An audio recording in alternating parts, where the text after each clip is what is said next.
Assalamualaikum warahmatullahi wabarakatuh. Alhamdulillahirabbil alamin. Wassalatu wassalamu ala asyrafil anbiya'i wal mursalin. Sayyidina wa maulana Muhammadin wa ala alihi wa sahbihi ajma'in.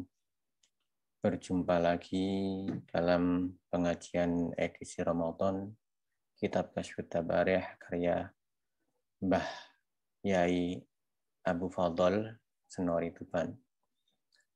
Sebelumnya mari kita awali dengan pembacaan Ummul Kitab yang kita hadiahkan kepada Rasulullah Shallallahu Alaihi Wasallam, kepada para sahabat, kepada para tabi'in, tabi'at tabi'in, para a'immah al-madzahib al-arba'ah, para masyayikh, para muassis Jam'iyah Nahdlatul Ulama, para guru-guru kita yang telah mendahului kita, dan khususnya muallif kitab ini, Mbah Abu Fadl, Yai Abu Fadl Senori.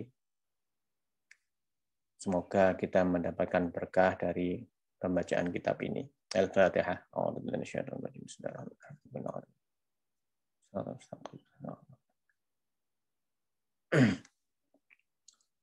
Bismillahirrahmanirrahim. Qala al-mu'allif rahimahullah wa nafa'ana bihi wa bi'ulumid dharain. Amin. Seperti sebelum-sebelumnya, metode yang saya baca, yang saya gunakan ini adalah membaca kitab secara makna gandul, terus akan saya muroti. Sekarang memasuki bab ketiga terkait tentang hitungan atau bilangan rakaat salat tarawih. Sebelumnya kita akan membicarakan terkait tentang hadis-hadis yang dijadikan pedoman untuk tarawih.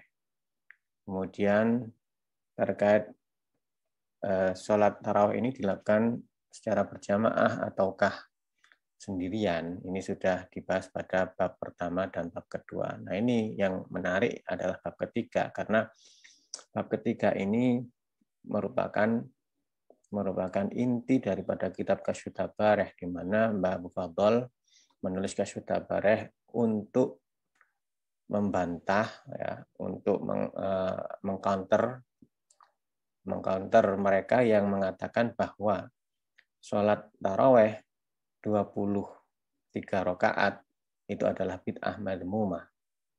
Nah, di sini Mbah Abu Fadl mencoba untuk menyusun hadis-hadis terkait tentang hitungan sholat tarawih.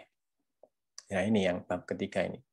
Al-babu salisu utai bab kang nomor 3 iku fi adadi rakaat tarawihi, tetep ing dalem nerangaken hitungane rakaat tarawih. Idza nazarna arikalane wis ningali sapa kita fil ahadisi ing dalem pira-pira hadis al-waridati kang tumeka al ahadis fi sholati tarawih ing dalem salat tarawih allati minha kang iku saking ahadis ma utawi hadis qaddamnahu kang wis ndinginaken yang mendahulukan sapa ingsun hu ing ma bil babaini ing dalem dua bab al-awwali kang pertama wasani lan kedua. Mata amalna halan wis angen-angen sapa ingsun ing ahadis hak ta'ammuli utawa ta'amalna halan wis angen-angen sapa kita ha ing hadis hak ta'ammuli kelawan sejatine angen-angen lam najid mongko ora nemu sapa kita fiha ing dalem hadis nason ing dalil siji, ya, ala ada di rakaat ya ing atase hitungane atau ing atase nerangaken hitungane rakaate salat tarawih illama rawahu Ibnu Abi Syaibah, kecuali hadis rawi kang wis ngriwayataken ing ma sapa Ibnu Abi Syaibah wal Baihaqi lan Baihaqi fi sunanihi ing dalam kitab sunane Baihaqi ani Ibnu Abbasin, dan dikatakan saking Ibnu Abbas radhiyallahu anhu. Apabila kita berpikir lebih dalam atau kita mengangan-angan, memikirkan hadis-hadis yang telah lampau, ini sebenarnya tidak ada satupun redaksi yang secara tegas mengatakan hitungan, ya, menyebutkan hitungan rokaat dalam salat taraweh. Kecuali hadis yang diriwayatkan oleh Ibnu Abi Syaibah dan Baihaqi, yang terdapat dalam Sunan Baihaqi, yang diriwayatkan dari Ibnu Abbas. Isinya bagaimana? Qala dawuh sapa Qala dawuh sapa Ibnu Abbas, kana ana sapa Nabi Kanjeng Nabi sallallahu alaihi wasallam iku sholli salat sapa Kanjeng Nabi salat fi Ramadhana ing dalem bulan Ramadan, fi ghairi jamaatin ing dalem sakliyane jamaah. Fi isyrina kelawan 20 apane rakaatan rakaate. Walitri lan kelawan salat witir. Nah, ini merupakan dalil, ya, yang dari Ibnu Abi Syaibah wal Baihaqi.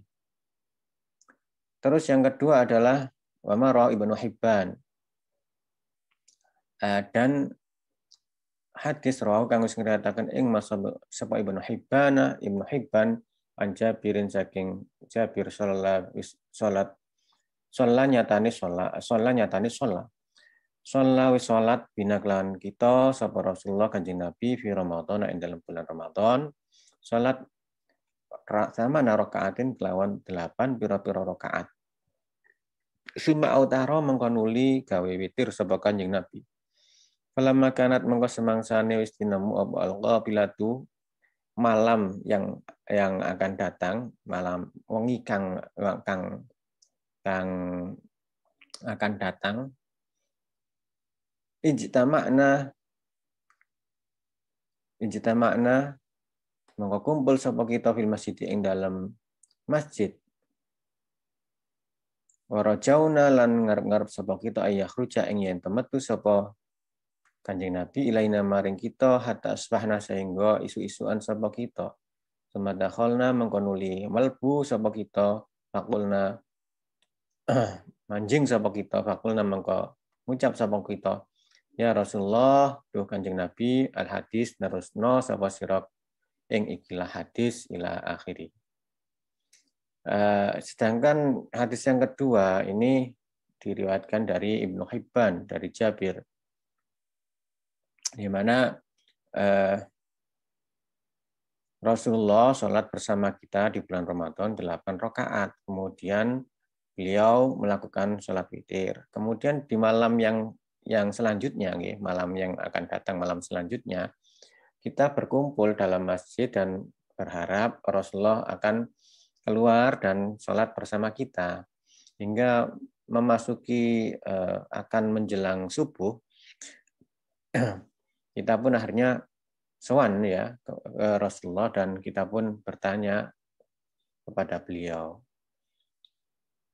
Nah, sedangkan yang ketiga ya, hadis yang ketiga ini masih terkait tentang hitungan rakaat tadi, rakaat dalam salat tarawih. Amalan hadis rawahu kang wis ngriwayataken ing Masal Bukhari, Imam Bukhari yang ghairu lan ghairu an liyane Al-Bukhari an Aisyah saking dari Aisyah radhiyallahu anha an Aba Salamah ing sak temeni Aba Salamah bin Abdurrahman iku sa'alat takon sapa Abu Salamah Aisyah ta ing dari Aisyah takone kaya terus yen apa kaifa kanat hale kaya apa tinamu apa salatu Rasulillah salate Kanjeng Nabi sallallahu alaihi wasallam. Qala dawu sapa Aisyah maka na ora ono sapa Kanjeng Nabi yazid nambahi sapa Kanjeng Nabi fi Ramadan ing dalam bulan Ramadan ora nambahi fi ghairihi lan liyane Ramadan ala 11 ing atase 11 apane rakaatan rakaate. Yusolli hale salat ya sapa Kanjeng Nabi arba'an kelawan petang rakaat fala tas'al mengko aja takon sapa sira jangan bertanya tentang apa an husnihinna saking baguse arba. Atulihinna lan dawane arba.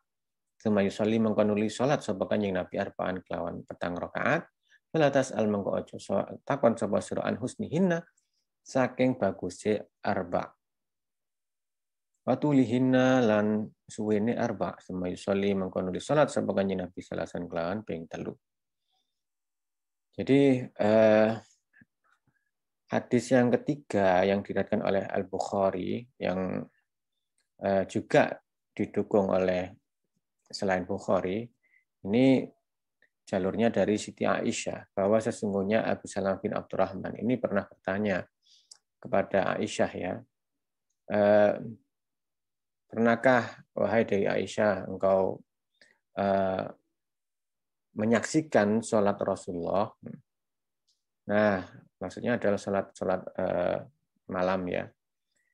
Terus Dewi Aisyah berkata, saya tidak menemukan tambahan atau sholat Rasulullah ini melebihi dari 11 rakaat, ya. 11 rakaat di dalam bulan Ramadan dan selain bulan Ramadan. Dengan formasi sholat 4 rakaat, ya. Jangan kau tanyakan bagaimana beliau sholat 4 rakaat tersebut dari segi panjangnya atau kehusyuannya seperti itu. Bagusnya sholat beliau itu bagaimana. Jangan kau tanyakan, itu sudah maklum itu. Kemudian beliau melakukan sholat lagi 4 rakaat, yang juga lama seperti halnya yang pertama tadi. Kemudian beliau sholat 3 rakaat. Nah, jadi 4, 8 tambah 3 berarti ada 11. Nah, ini menjadi salah satu dalil juga, atau menjadi salah satu pedoman juga bagi mereka yang melakukan sholat tarawih 11 rakaat ini. Kemudian fakultu mengkonuli ngucap sapa ingsun ya Rasulullah, sholat tarawih dan itu, ya, sholat tarawih dan witir maksudnya ini. Fakultu mengucap sapa ingsun ya Rasulullah, do Kanjeng Nabi atana ngapa ta turu ta tilem sapa tuan qabla antutira sadurunge yen to gawe witir sapa tuan.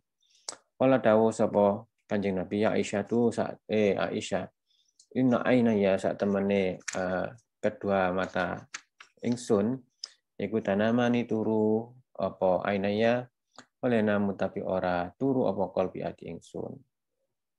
Ketahuilah wahai Rasul, Siti Aisyah bertanya begini, wahai Rasul, apakah Anda tidur sebelum Anda melaksanakan witir? Rasulullah pun menjawab, wahai Aisyah, sesungguhnya kedua mataku ini terpejam, namun hatiku tetap terjaga. Nah, fahadil hadis, dari ketiga hadis yang ditampilkan oleh Mbah Abu Fadl di sini, beliau mengatakan begini, fahadil hadisu mengko utawi iki pira-pira hadis salah satu kang telu ala ta'arudiha tetep ing atase pertentangane ahadis.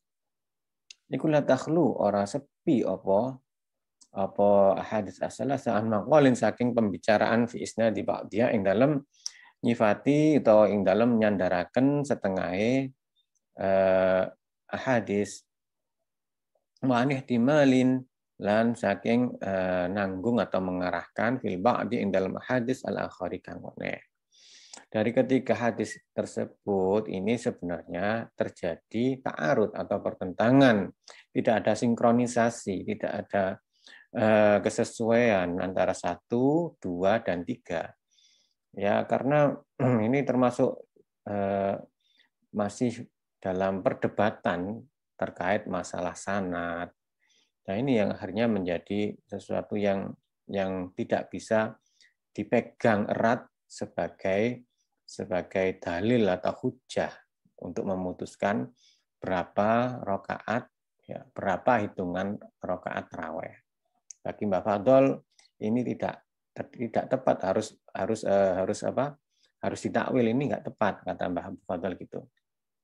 Jadi ketiganya ini mengalami perbedaan. Nah, wa idza ta'aradat lan arikalane wis pertentangan, ya, pertentangan. Wa idza ta'aradat lan arikalane terjadi pertentangan apa al-adillah tu pira-pira dalil tasaqatat muka gugur apa adillah wajib al-wajib apa al-udulu ngalih ila ghairiha maring liyane adillah apabila terjadi pertentangan, terjadi ketidaksesuaian dalil-dalil tersebut, ya, hadis-hadis tersebut, maka gugurlah untuk dijadikan dalil, ya. Dan wajib untuk berpindah kepada dalil yang lain gitu. Wakadha lan iku mengkono ta'aradat idza tara'a arikane anyar teko apa ihtimalu kemempran, ya. Ala waqa'i ahwali ing atase pira-pira peristiwae tingkah, ya. Kasaha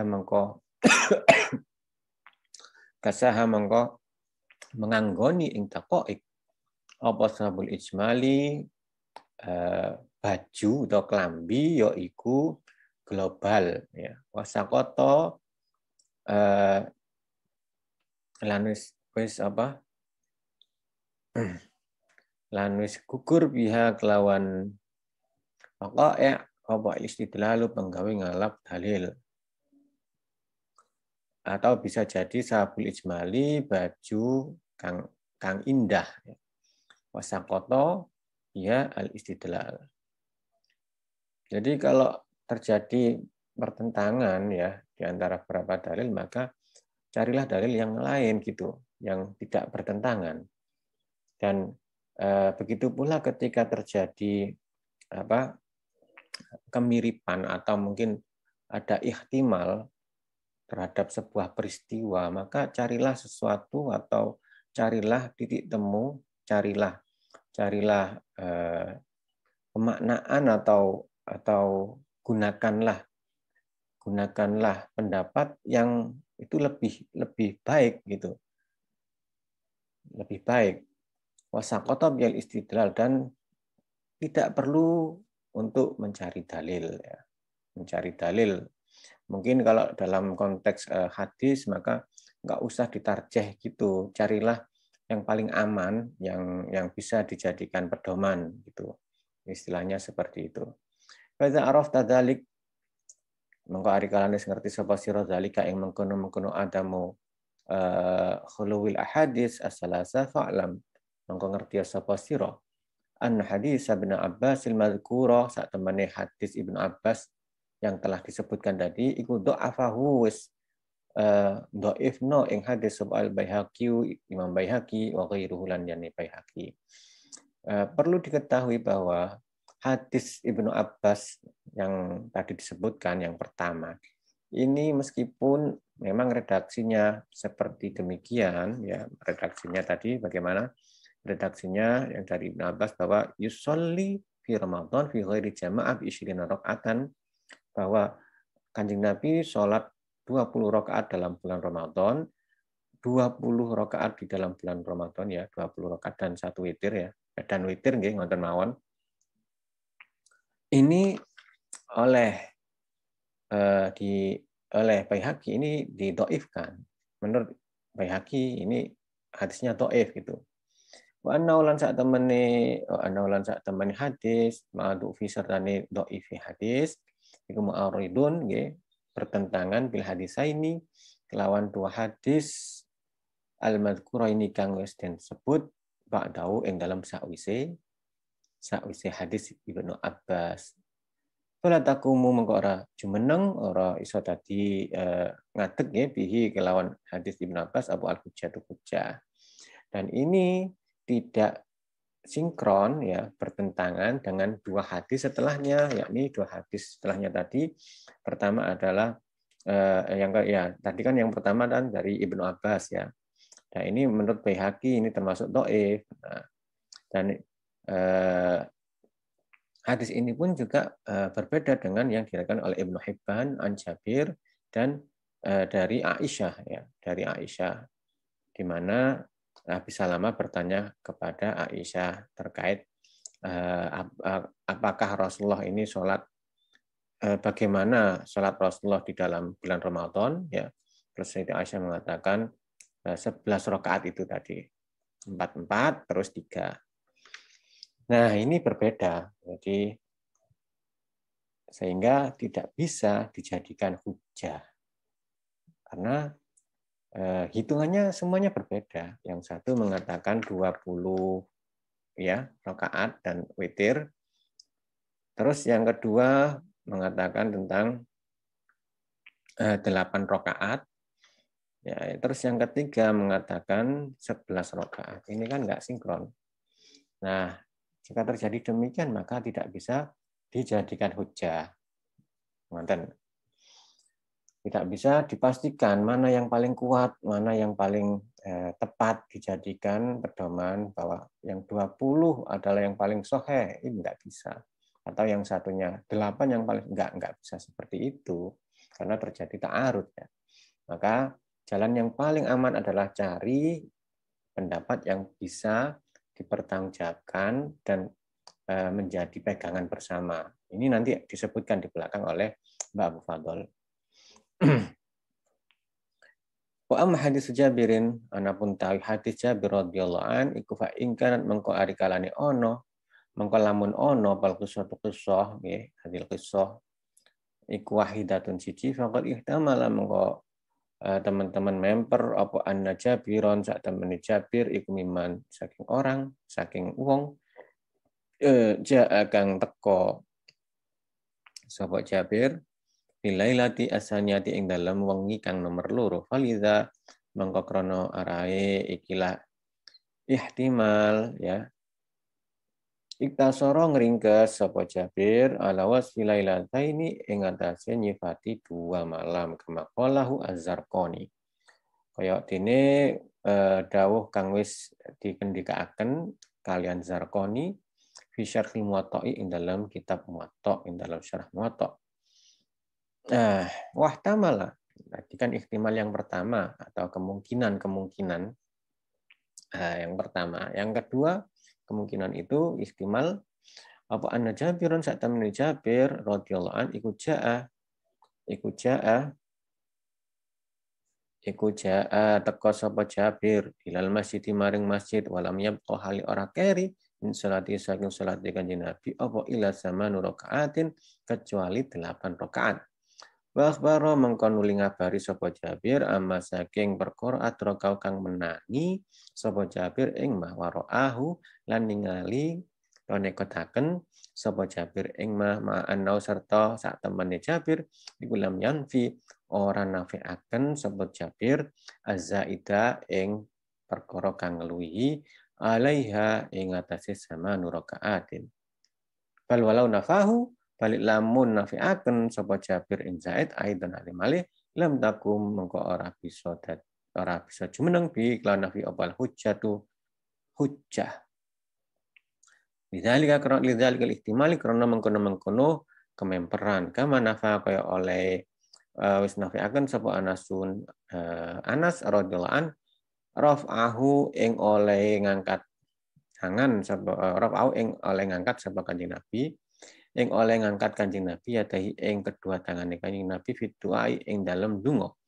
ila fil istisqai kecuali ing dalem salat istisqa ma'anna ghairahu serta sak temene liyane Anas iku ruang riwayataken sapa ghair anu saking Nabi raf al yadaini ing ngangkat kedua tangan di ghairi istisqai ing dalem liyane istisqa karaf ihi kaya oleh ngangkat sapa Kanjeng Nabi yadahi ing kedua tangan Kanjeng Nabi indat doa inalikane donga di Badrin ana ing perang Badar wa ghairi dzalika lan Badar. Jadi hadis Jabir ini jika memang diarahkan pemaknaannya atau mencoba untuk kita pahami lebih lanjut maka ini bisa jadi bahwa Jabir ini termasuk orang yang datang di malam yang kedua dan dia pun berkesimpulan atau dia pun menyimpulkan terkait malam yang kedua tadi bahwa Rasulullah melakukan sholat seperti ini. Nah, bisa jadi atau bisa pula Jabir ini dia datang masjid dan yang dia ketahui hanya 8 rakaat. Kemudian apa yang dia lihat ini dia informasikan kepada yang lain. Nah, ini seperti libalil asyahid minkum al-ghaib, supaya yang tidak tahu ini diberitahu. Nah, Jabir ini menyaksikan bahwa Rasulullah melakukan 8 rakaat, ini langsung dia sampaikan kepada yang lainnya. Ma'annahu lam yanfi az-zaid, yang mana ya Jabir ini sendiri juga tidak menafikan jika ada penambahan lebih dari 8 rakaat. Cuman yang dia sampaikan adalah atau yang dia ketahui adalah 8 rakaat gitu. Seperti itu.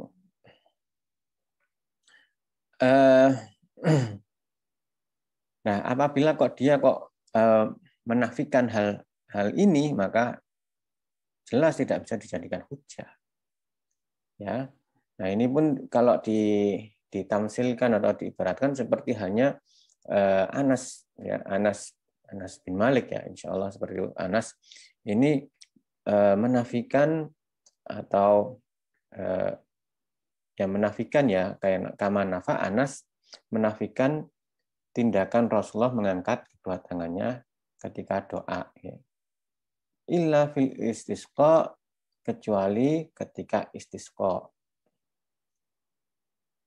Jadi menurut Anas ya, Rasulullah itu mengangkat kedua tangan saat berdoa itu hanya di dalam istisqa. Namun selain Anas, ada yang meriwayatkan bahwa Rasulullah mengangkat kedua tangan ketika berdoa tidak ketika istisqa. Ya, kalau Anas kan mengatakan hanya fil istisqa. Nah, kalau selain Anas itu mengatakan selain istisqa bisa.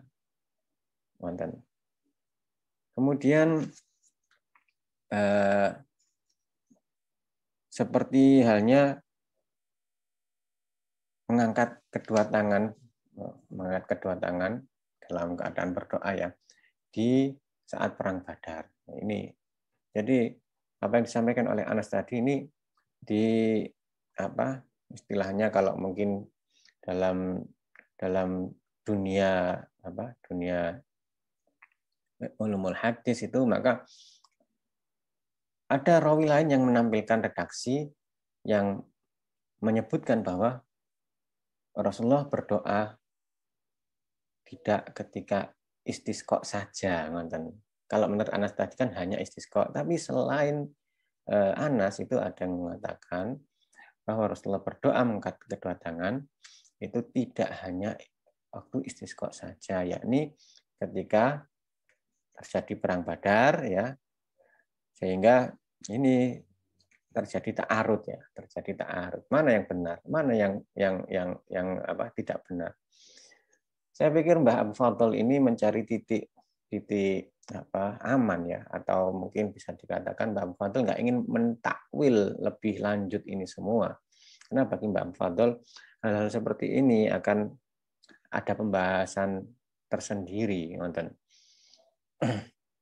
antara hadis-hadis yang bertentangan ini. Yang satu mengatakan demikian, yang satu mengatakan demikian. Begitu pula terkait tentang hadis yang meriwayatkan bahwa Rasulullah itu ketika qada'il hajat, maksudnya itu ketika kencing itu berdiri. Ya. Nah, riwayat yang lain mengatakan tidak seperti itu. Kanjeng Nabi kalau kencing itu enggak berdiri.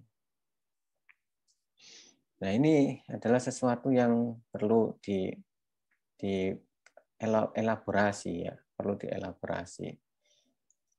Tapi Mbah Abu Fadl tidak demikian. Bagi Mbah Abu Fadl kalau terjadi ta'arud maka carilah pendapat yang paling aman. Pendapat yang paling aman adalah yang sudah disepakati oleh para ulama. Kita bukan makomnya untuk mentarjeh atau mengatakan ini yang salah dan ini yang paling benar. Enggak, ini bukan persoalan masalah itu, bukan persoalan itu ya. Tapi ini kayaknya kalau saya melihat Mbah Abu Fadl itu mencari titik paling aman, dan ini menjadi salah satu pijakan untuk apa husnul adab ya untuk melakukan etika yang baik ya, agar pendapat ulama yang sudah muttafaq alaih ini menjadi pegangan kita bersama.